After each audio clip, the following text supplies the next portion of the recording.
L'homme a créé 24 heures pour contrôler sa vie. Depuis des millénaires, l'homme essaie de maîtriser le temps. Les calendriers, les horloges, chaque invention a pour but de structurer sa vie. Pourtant, cette quête tourne souvent au fouillis.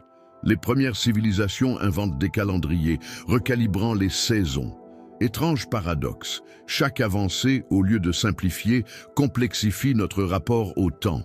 Au Moyen-Âge, les horlogers créent des horloges mécaniques. Elles rythment les journées, mais entraînent une pression constante. Qui aurait cru que le temps pouvait devenir un tyran?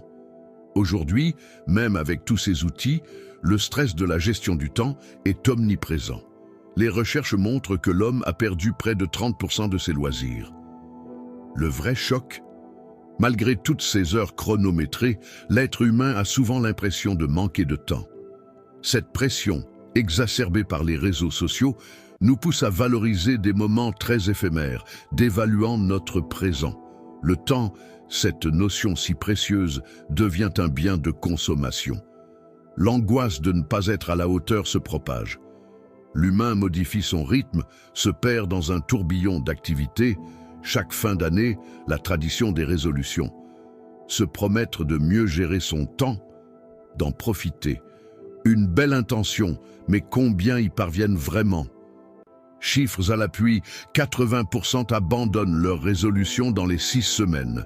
Chaque nouvel an devient alors un rappel amer de ce qu'on n'a pas accompli. Le futur est là, et pourtant, l'homme continue à lutter contre ce qu'il souhaite maîtriser.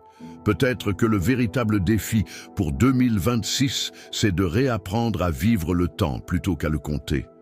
Vivez chaque jour comme si c'était le dernier. Visitez ce que vous aimez. Apprenez chaque jour, découvrez, et le temps vous paraîtra plus clément, plus vrai.